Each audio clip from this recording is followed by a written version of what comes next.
नमस्कार दोस्तों। हम राजस्थान की शैक्षणिक संस्थाएं पढ़ रहे थे और उसमें हमने प्रारंभिक शिक्षा विभाग से संबंधित संस्थाओं पर बात चल रही थी। ठीक है, इसमें हमने राजकीय संस्थाएं देख ली थी और अभी ऑटोनॉमस बॉडी पे बात चल रही थी और उसमें पिछले लेक्चर में हमने RSCERT पर बात कर ली थी ढंग से। आज हम बात करेंगे राजस्थान राज्य पाठ्य पुस्तक मंडल और फिर प्रारंभिक शिक्षा परिषद के ऊपर। ठीक है, तो पहले मैं राजस्थान राज्य पाठ्य पुस्तक मंडल पे बात करूँगा। मैंने आपको पहले ही बताया है कि ये जितने भी आपके मंडल वगैरह है, ये सारे के सारे अब ये काउंसिल हो चुकी हैं, तो ये सारे के सारे आपके क्या है, मंडल हो चाहे बोर्ड हो चाहे वो आपके परिषद हो, ये सारे के सारे होती है स्वायत्त शासित संस्थाएं। ठीक है ना, तो इसका थोड़ा सा देख लेना आप।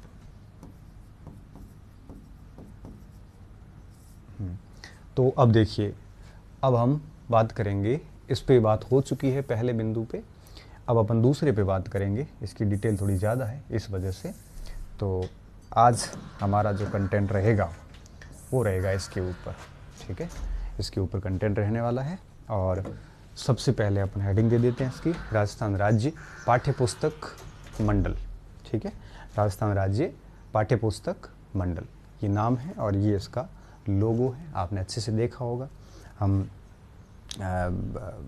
पहली क्लास से जब से पढ़ना जानना सीखना शुरू किया है तब से इस लोगों को हमने अपनी पुस्तक के बीच में देखा है। ठीक है, शायद RPSC ने पाठ्यक्रम में शामिल करके पहली बार हमें ये लोगो जो है वो पढ़ने के लिए मजबूर किया है। ठीक है, मजबूरी किया, बाकी शौक से हम पढ़ते नहीं है किसी को। पुस्तक है नीचे, इसके ऊपर मशाल है पूरी की पूरी, और क्योंकि पुस्तकों से ही मशाल जलती है, सिंपल सा पॉइंट है। तो हेडिंग दे देते हैं हम, राजस्थान राज्य पाठ्य पुस्तक मंडल। राजस्थान राज्य टेक्स्ट बुक जिसे हम कह सकते हैं, पाठ्य पुस्तक मंडल। ठीक है, राजस्थान राज्य पाठ्य पुस्तक मंडल।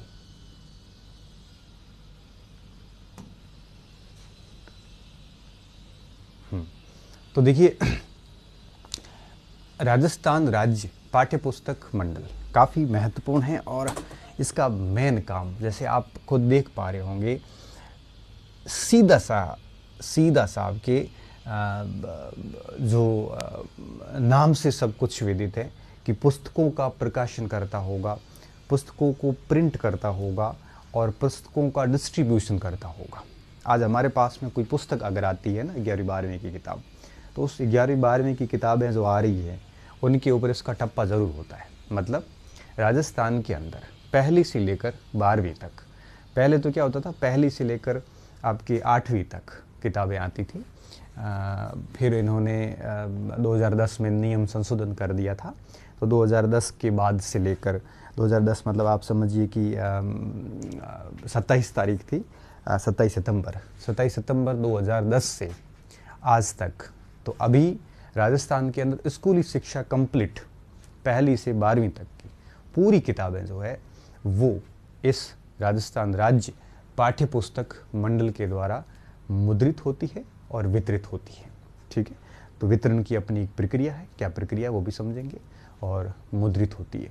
पाठ्यक्रम का निर्माण ये नहीं करते कि सिलेबस में क्या क्या पाठ होंगे, इसका निर्माण पहली से 8वीं तक तो आपके RSCERT करता है, कल हमने देखा था, और 9वीं से 12वीं तक की पुस्तकों का जो पाठ्यक्रम निर्माण है वो आपकी माध्यमिक शिक्षा बोर्ड खुद करता है। ठीक है, फिर पुस्तकों का लेखन भी ऐसा ही होता है, वो जो पुस्तकों का आपके पाठ्यक्रम बनाता है वही उसको अपने विद्वानों से लिखवाता है।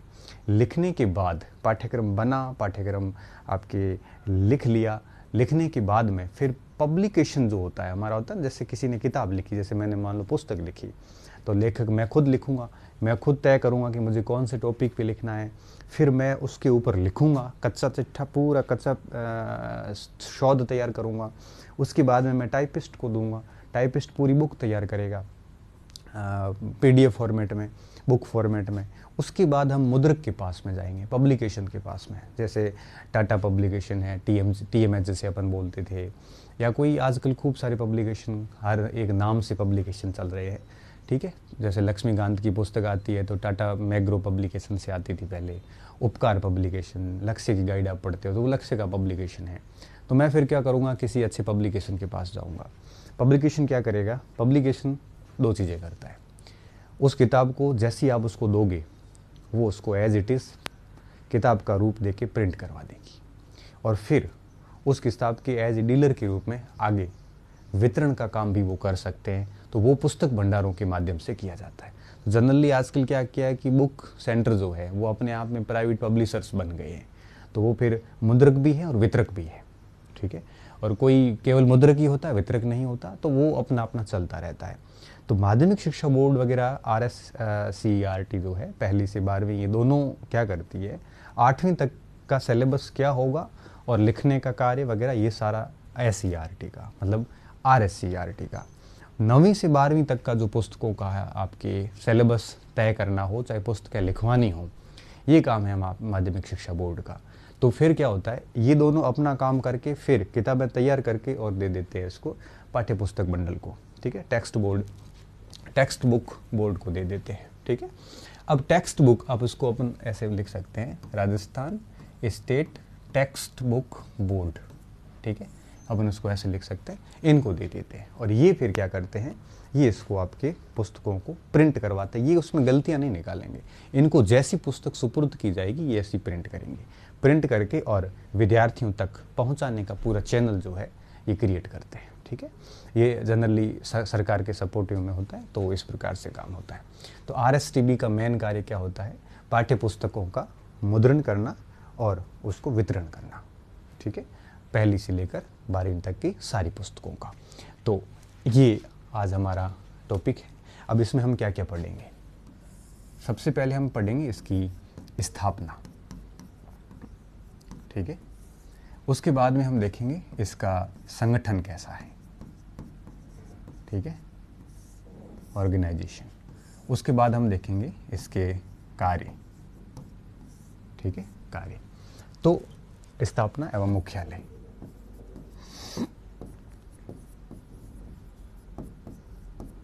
ठीक है, मुख्यालय। तो ये 3 पॉइंट हम समझेंगे। कार्यों से भी सवाल आ सकता है, संगठन से भी पूछ सकते हैं, स्थापना एवं मुख्यालय से भी पूछ सकते हैं, ठीक है। ये इसका लोगो है, आप अच्छे से जानते हो इसके बारे में। ये मशाल है, नीचे पुस्तक है, और राजस्थान राज्य पाठ्य पुस्तक मंडल का ये लोगो है।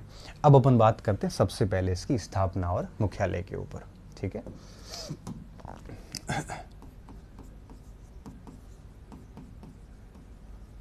स्थापना एवं मुख्यालय, ठीक है। देखिए, स्थापना की जब बात आती है तो हम देखते हैं कि उसकी स्थापना कैसे हुई, किस प्रकार से हुई। अगर आप इस सर्टिफिकेट को देखें, सर्टिफिकेट साथ में सब एक कारण से लाया, एक रीज़न से लाया। रीज़न क्या था, ये सर्टिफिकेट मैंने Rajasthan state text book board, जो राजस्थान पाठ्य पुस्तक मंडल है, इसकी वेबसाइट से मैंने लिया है, कॉपी किया है उसको। इसमें एक बड़ी इंटरेस्टिंग चीज़ आपको नज़र आएगी। ये प्रमाणित किया जाता है कि राजस्थान राज्य पाठ्य पुस्तक मंडल, Rajasthan state text book board RSTB का राजस्थान संस्था रजिस्ट्रीकरण अधिनियम 1858 के अंतर्गत रजिस्ट्रीकरण हुआ है। तो Rajasthan society act, Rajasthan society registration act 1958 के तहत इसको रजिस्ट्रेट किया गया है। जो भी संस्थाएं विद्यार्थियों राजस्थान सोसाइटी रजिस्ट्रेशन एक्ट के तहत 1958 का जो एक्ट है उसके तहत जो भी रजिस्टर होती है वो सारी ऑटोनोमस बॉडी होती है। RSCERT भी, उसको भी अब रजिस्टर्ड कर दिया गया है, ठीक है। और ये 1958 की इस कानून के तहत रजिस्टर्ड हो गई है। और यह प्रमाण पत्र मेरे हस्ताक्षर और कार्यालय की सील से आज दिनांक 29 दिसंबर 1973 को जयपुर में दिया गया है, ठीक है। तो इससे देखो दो चीज़ें पता चलती है। और उस समय रजिस्ट्रार ने इसको अप्रूवल किया था, ठीक है, और इसको वेबसाइट में बाद में अपलोड किया है। ये जयपुर की बात है, ठीक है, जिला जयपुर है। तो ये है हमारा रजिस्ट्रेशन का प्रमाण पत्र, ठीक है। तो इससे हमें दो चीज़ें पता चलती हैं कि पहली बात, अब हम स्थापना पे आ रहे हैं। स्थापना पे क्या लिखेंगे कि स्थापना पे लिखा जाएगा 29 दिसंबर 1973 को, 29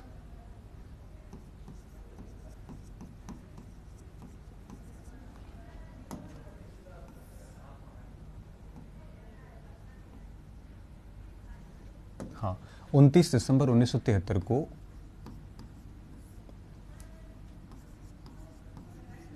SOC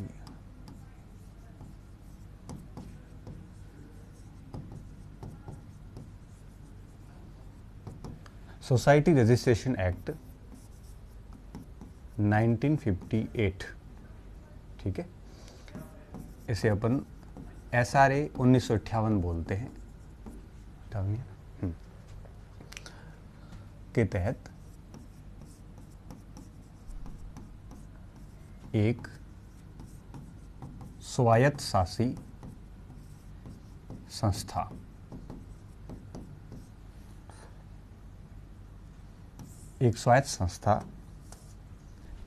के रूप में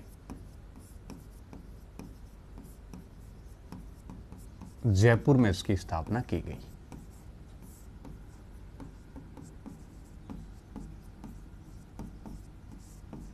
इसकी स्थापना की गई, ठीक है। तो रजिस्ट्रेशन एक्ट के तहत ही कोई भी सोसाइटी ओपन होती है, तो यह सोसाइटी बनाई गई, ठीक है। अब ये एक पहला बिंदु था।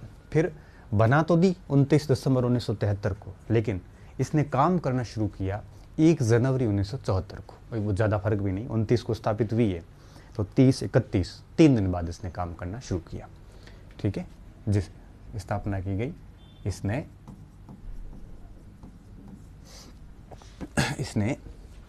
1 जनवरी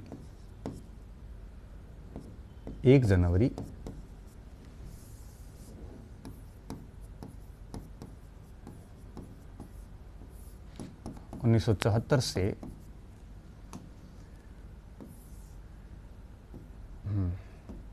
कार्य करना आरंभ किया।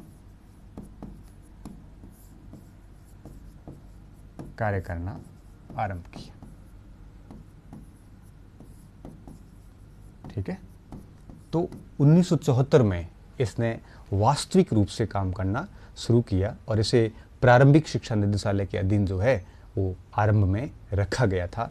इस चीज़ का हमारे को स्पेशली ध्यान रखना है। उसके बाद में 1 अगस्त 1997 से इसकी पूरी नियमावली आई, पूरा मैन्यूल आया और उस मैन्यूल के तहत ये कार्य करता है। उसमें आपकी इसकी स्थापना से लेकर, इसका संगठन से लेके, इसके फंक्शंस कौन से होते हैं वो से लेके सारा मैन्यूल तैयार किया गया। 1 अगस्त 1997 को इसका पूरा नियमावली तैयार की गई। 1 अगस्त 1997 को इसकी संपूर्ण नियमावली तैयार की गई, लागू की गई।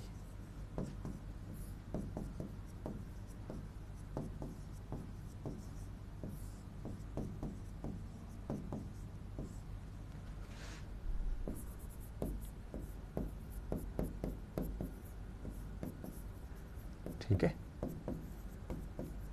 एक चीज़ इधर से ध्यान रखना, मैं जो भी बातें आपको यहाँ पे बता रहा हूँ ये इनकी वेबसाइट्स पे जाके मैं यहाँ खंगाल के है वो एक प्रकार से आप समझिए कि लेके आया हूँ। ठीक है।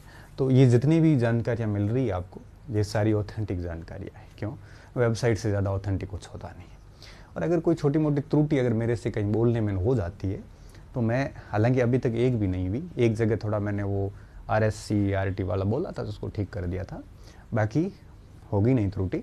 ठीक है। तो आप बुक्स को देख के मुझे मैसेज मत करना कि सर उस फलाना किताब में ये है, क्योंकि किताब है चेपी कार्य होता है जो कट कॉपी पेस्ट पे चलता रहता है। हम लोग भी काम यही करते हैं, बट हम लोग उसको वापस थोड़ा वेरीफाई कर लेते हैं ताकि क्या कोई दिक्कत ना हो। ठीक है।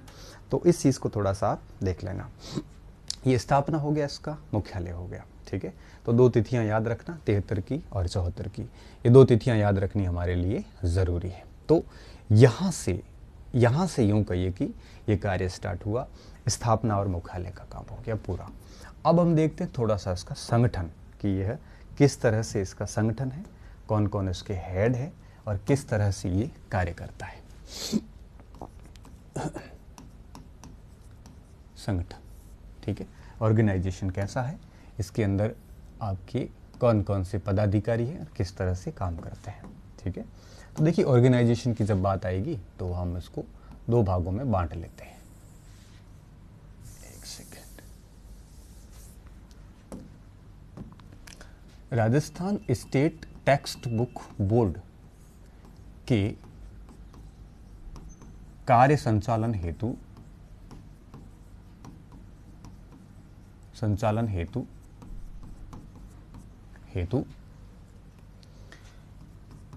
निम्न दो परिषदें गठित की गई है, काउंसिल बनाई गई है, का गठन किया गया।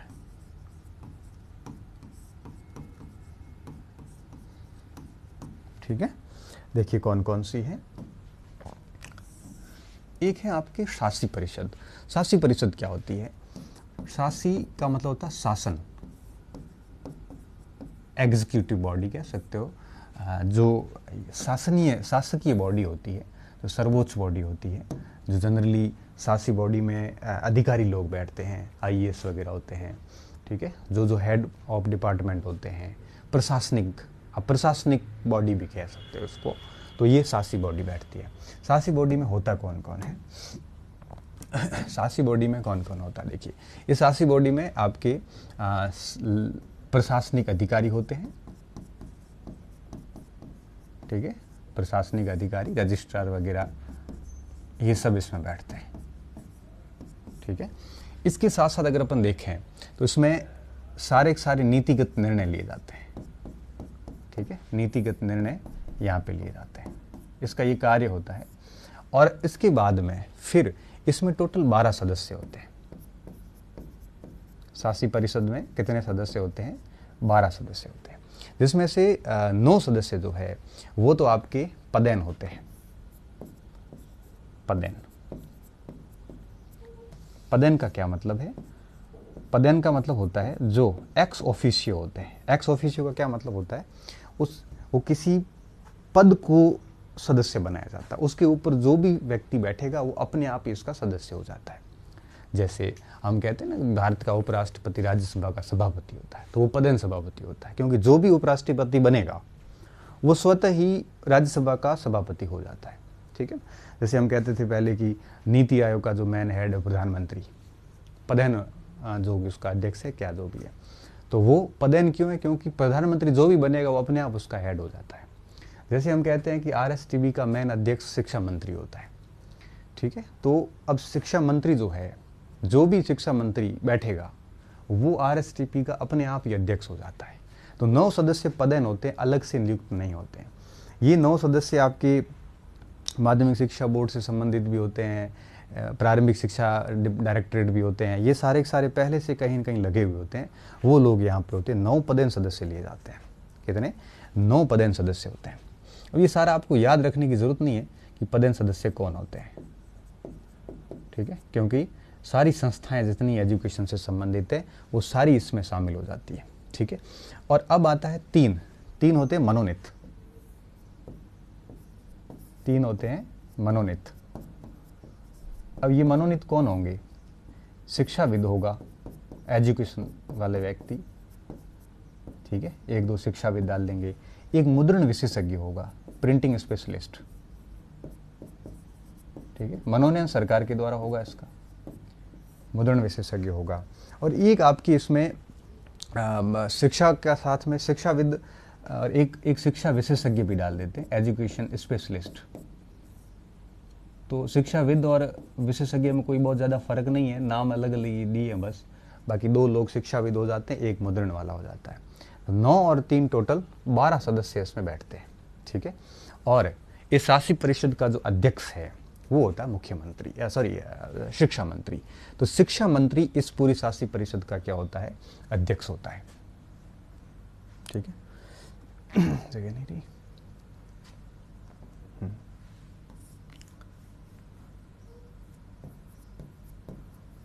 अध्यक्ष कौन होता है? शिक्षा मंत्री।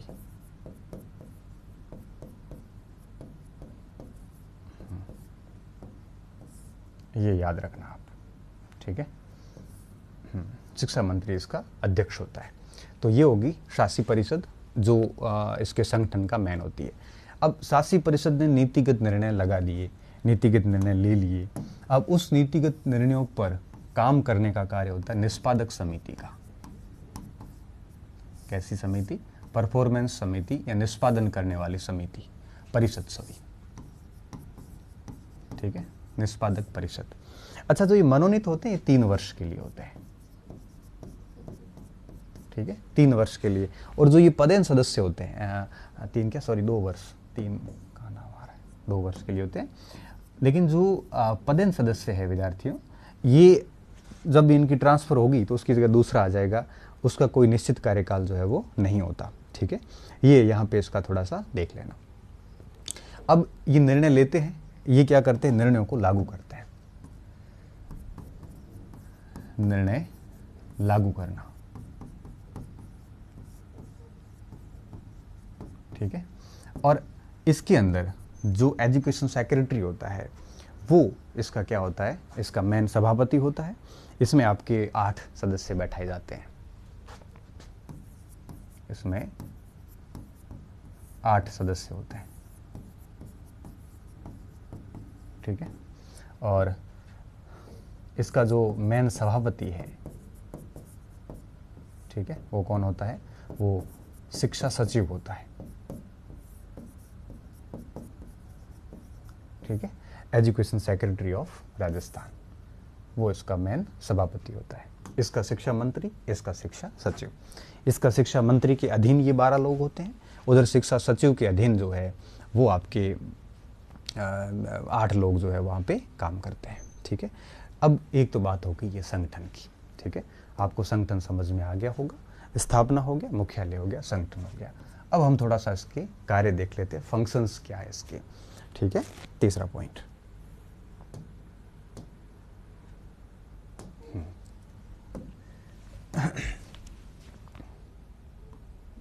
कार्य, ये सबसे मेन है हमारे फंक्शन, ठीक है।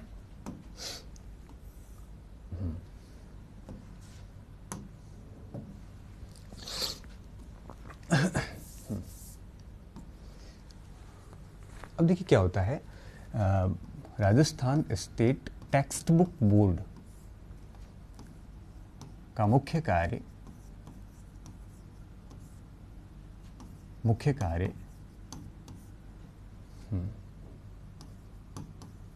पाठ्य पुस्तकों, सरकारी विद्यालयों, सरकारी व गैर सरकारी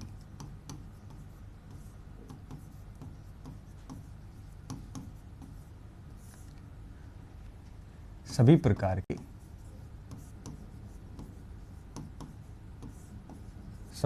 के संबंधित विद्यालयों, एफिलेटेड विद्यालयों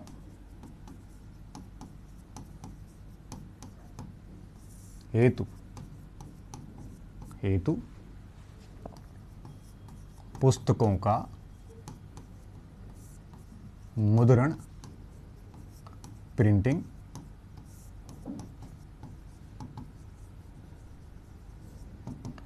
एवं वितरण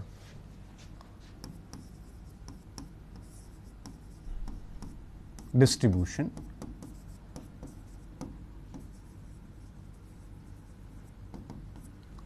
करना है। ध्यान रखना, सिलेबस नहीं बनाना है। सिलेबस वगैरह बनाने का काम RSCRT और आपके माध्यमिक शिक्षा बोर्ड का है, ठीक है। इसका काम केवल क्या है? मुद्रण करवाना पुस्तकों को और वापस डिस्ट्रीब्यूशन करना, वितरित करवाना, ठीक है। तो ये इसका मेन कार्य है। आगे देखिए, इसमें एक पॉइंट और यहाँ पे अपन ऐड कर सकते हैं।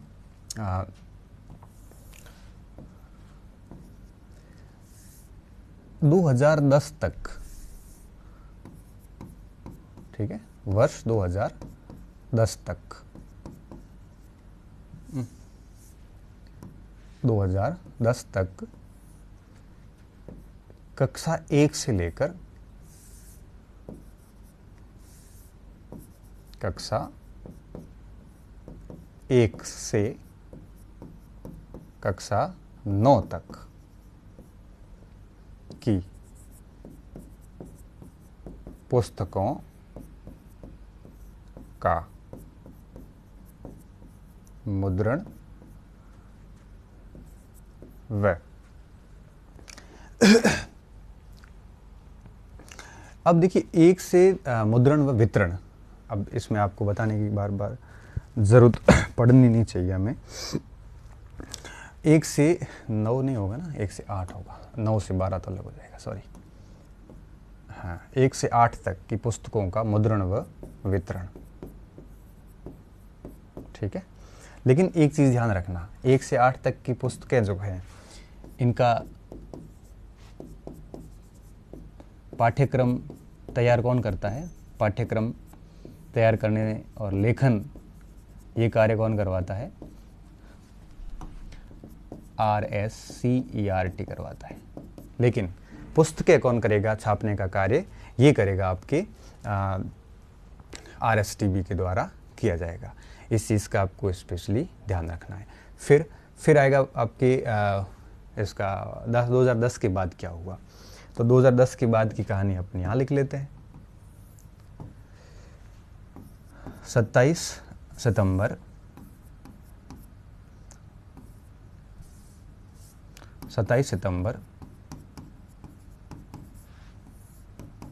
2010 के आदेश के बाद वर्तमान में कक्षा 1 से 12 तक, ठीक है। अब तो कक्षा 1 से 12 तक है, पहले कक्षा 1 से 8 तक था, तो 9, 10, 11, 12 बाद में जोड़ा गया, तक की पाठ्यपुस्तकों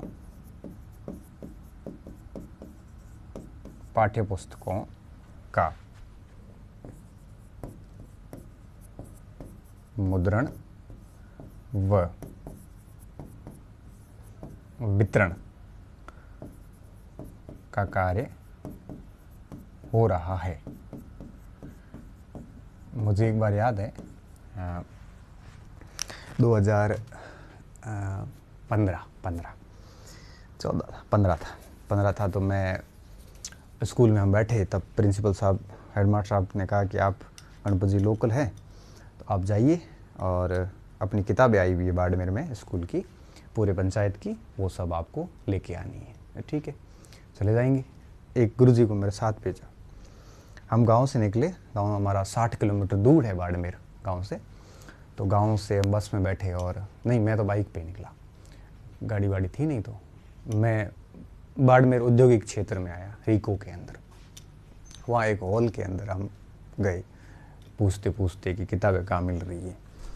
वहाँ गए तो पाठ्य पुस्तक मंडल की पुस्तकें किसी हॉल को किराए पे लिया और उसमें भरी है जोरदार तरीके से। वहाँ हमने हमारा नाम वाम लिखवाया किया। सुबह 10 बजे गए हुए, 2:30-3 बजे हमारा नंबर आया। अब 5 बड़े बड़े बोरे हमारे को भी मिले किताबों के। हमने हमारी जो डिमांड थी, इतनी पुस्तकें, वो डिमांड वो वहाँ पे देख लेते हैं। अब वो बोरे लेके टेम्पो में बैठे, और अब किराया वो नहीं देते हैं, किराया आप अपने को उस तरह पे एडजस्ट करना पड़ेगा। फिर आपको सारी स्कूल से बात करनी पड़ती है, भाई आप 200 रुपये दो तो हम उसको टेम्पो में लेके आए, नहीं तो बस में चढ़ा के लाना पड़ेगा। हमने सभी स्कूल में कॉल वॉल किए, पूछा, तो उन्होंने कहा कि नहीं भाई, भाड़ा हम कुछ नहीं देंगे, आप अपने स्तर पे ले आओ। अब उसको बस में बिठाया, दोपहर धूप में हालत ख़राब हुई। फिर गांव पहुंचे साथ में बस के, मेरे पास बाइक थी ना, इसलिए फिर वहां जाके हमने उन पुस्तकों का ग्राम पंचायत पे ले गए, और ग्राम पंचायत से वो पुस्तकें लेने लिए मास्टर एक भी नहीं आया, प्राइमरी स्कूल्स के कोई नहीं आते। फिर वहाँ गए, वहाँ जाके हमने एक स्कूल को उनकी डिमांड के अनुसार पुस्तकें पकड़ाई, हमारे पूरे 2 दिन लगे, हालत ख़राब हो गई। आज भी वही सिस्टम है, वहाँ से पुस्तकें निकलती है, ये तो गवर्नमेंट स्कूल में हो जाती है निःशुल्क रूप से वितरित, नो लॉस नो प्रॉफिट। निःशुल्क में यहाँ पे तो लॉस तो हो रहा है, लेकिन सरकार उसको फंडिंग करती है। लेकिन जो निजी विद्यालय वगैरह है, ठीक है, वहाँ पे पुस्तकें कैसे जाएगी? तो निजी विद्यालय जो भी एफिलेटेड है, कोई सीबीएसई से मान्यता प्राप्त है, कोई आरबीआई अपने माध्यमिक शिक्षा बोर्ड से मान्यता प्राप्त है, तो जो माध्यमिक शिक्षा बोर्ड से मान्यता प्राप्त निजी विद्यालय हैं उनको कहाँ से मिलेगी? तो गवर्नमेंट को वितरित करने के बाद में फिर जो किताबें बचती हैं, ये किताबें ये लोग क्या करते हैं, मार्केट में दे देते हैं सामान्य कीमत पे, नो लॉस नो प्रॉफिट के सिद्धांत पे। वहाँ से किताबें जो है वो निजी स्कूल्स के बच्चे जो है वो परचेज़ करते हैं और पढ़ते हैं, और फिर रीट वाले और पढ़ते हैं, 3rd ग्रेड वाले और 2nd ग्रेड वाले भी पढ़ते हैं, बच्चे पढ़ते हैं। तो वो फिर कई तो बहुत जुगाड़ू होते हैं जो स्कूल से जुगाड़ कर लेते हैं, और कुछ बच्चे मार्केट से ख़रीद के भी ले आ जाते हैं, कोई किताब नहीं मिलती है तो वो सारी किताबें आती राजस्थान टेक्स्ट बुक बोर्ड से है, ठीक है। तो ये वितरण का कार्य और ये जो है ये करते हैं, ठीक है। यहाँ पे एक चीज़ ध्यान रखना, मैं वापस यहाँ पे नोट करके डाल रहा हूँ कि 9वीं से 12वीं तक का जो पाठ्यक्रम निर्माण है, पाठ्यक्रम व लेखन जो है, ये कौन करता है? Rajasthan board of secondary education करता है, ठीक है। ये माध्यमिक शिक्षा बोर्ड जिसे हम कहते हैं, ये करता है। और 1ली से 8वीं तक का जो ये कार्य है, ये किसके द्वारा किया जाता है? ये इनके द्वारा किया जाता है, ठीक है। तो 1 से 8 तक SCERT, 9 से 12 तक आपके board for secondary education of Rajasthan के द्वारा ये कार्य संपादित है, वो किया जाता है, ठीक है। तो इस तरह से ये काम होता है। अब आप देखिए आगे, अब ये तो हो गया इनका मेन कार्य, बस यही है। इनका कोई कार्य ऐसा किताबों को लिखना करना नहीं है, बस प्रिंट करवाना है, ठीक है। एक पॉइंट हम ये भी ले सकते हैं कि कौन सी मशीनरी कैसे यूज़ होती है, वितरण कैसे होता है, थोड़ा सा ले लेते हैं, आपको मन में कुछ न रहे आपकी, ठीक है। वितरण कैसे करते हैं, वितरण प्रक्रिया थोड़ा ये भी बता देता हूँ ताकि ये भी आपका अच्छा हो जाए, ठीक है।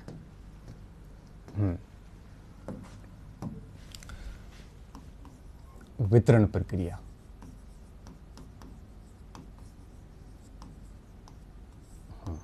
ठीक है।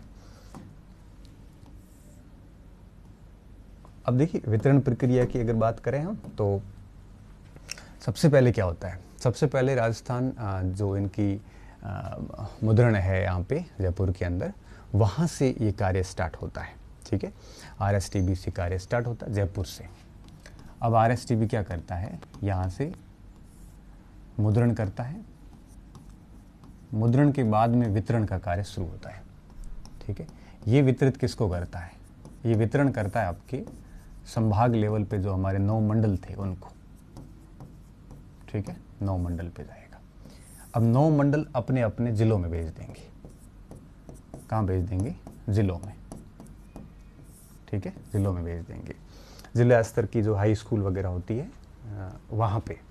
फिर 2016 में एक बार मैं फिर किताबें लेने आया, तो दोबारा मुझे किताबें मिली, हाई स्कूल के अंदर दूसरी जगह से मिली, तो जिलों में आ जाता है, ठीक है। जिलों में वितरण केंद्र बनाते हैं,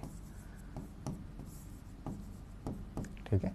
अब जिलों में वितरण केंद्र, और जिलों से फिर ये आपके आजकल ब्लॉक लेवल पे चले जाते हैं, ठीक है, ब्लॉक स्तर पे चले जाते हैं, और साथ साथ में फिर ग्राम पंचायत पे आ जाते हैं। फिर ग्राम पंचायत में PO क्या करता है? फिर ये विद्यालयों के पास आते हैं। विद्यालय से ये या तो विद्यार्थियों के पास जाएंगे या ये रीट वाले ले जाएंगे। यहाँ से हम ऐसे करके डाल सकते हैं कि कंपटीशन वाले विद्यार्थी ये ले जाएंगे यहाँ से, ठीक है। लेकिन ये याद नहीं रखना आपको। तो जिलों में वितरण होता है, और जिलों से ब्लॉक, ग्राम, विद्यालय, विद्यार्थियों तक। और जब ये जिलों में वितरण किया जाता है तो इसके साथ साथ यहाँ से आपके यूँ कहिए कि ये निजी क्षेत्र को भी देते हैं, ठीक है, निजी क्षेत्र तक भी जाते हैं, जो निजी विद्यालयों में पहुंचाते हैं, ठीक है, क्षेत्र को भी देते हैं। और यहाँ पे ये सामान्य शुल्क लेते हैं, नो लॉस नो प्रॉफिट, ठीक है, पे काम करते हैं और निजी विद्यालयों को देते हैं।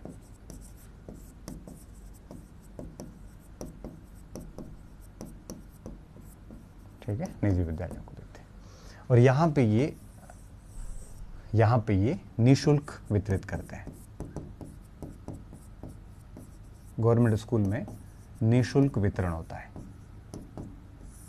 ठीक है, गवर्नमेंट स्कूल में निःशुल्क रूप से दी जाती है, जिसका कोई भी शुल्क जो है किसी भी स्तर पे बच्चों से यूँ कहिए कि नहीं लिया जाता, ठीक है।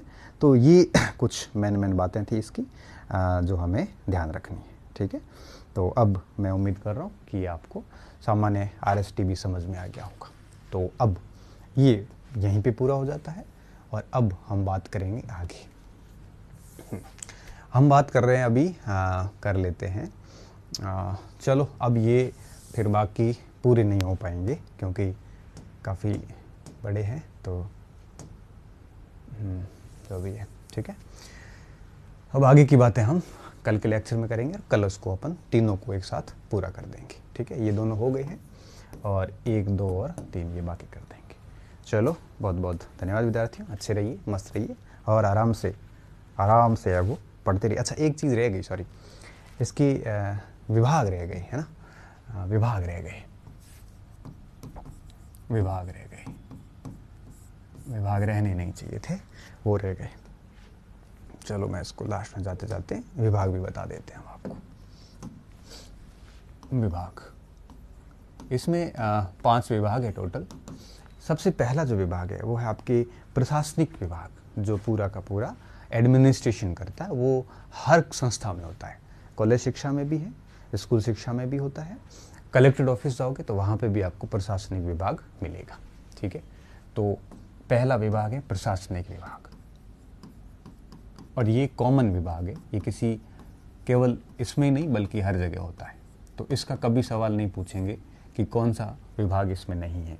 प्रशासनिक विभाग के बाद में आता है अकाउंट शाखा, लेखा शाखा, जिसमें RSTB को कहाँ से फंड मिला, कितना मुद्रण में खर्चा आया, सरकार से कितना मिला, कितना बकाया है, ये पूरा का पूरा कार्य कौन करता है? लेखा शाखा करती है, ठीक है। ये भी हर विभाग में होती है, कभी भी ऐसा प्रश्न नहीं आता इसका। तीसरा होता है आपके पुस्तक उत्पादन अनुभाग, ये थोड़ा सा इम्पोर्टेंट है, ये इसमें ही है, बाकी किसी में नहीं है, ठीक है।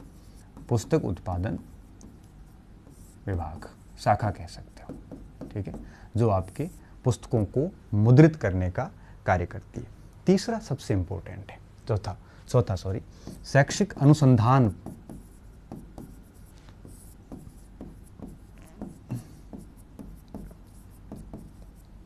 विभाग,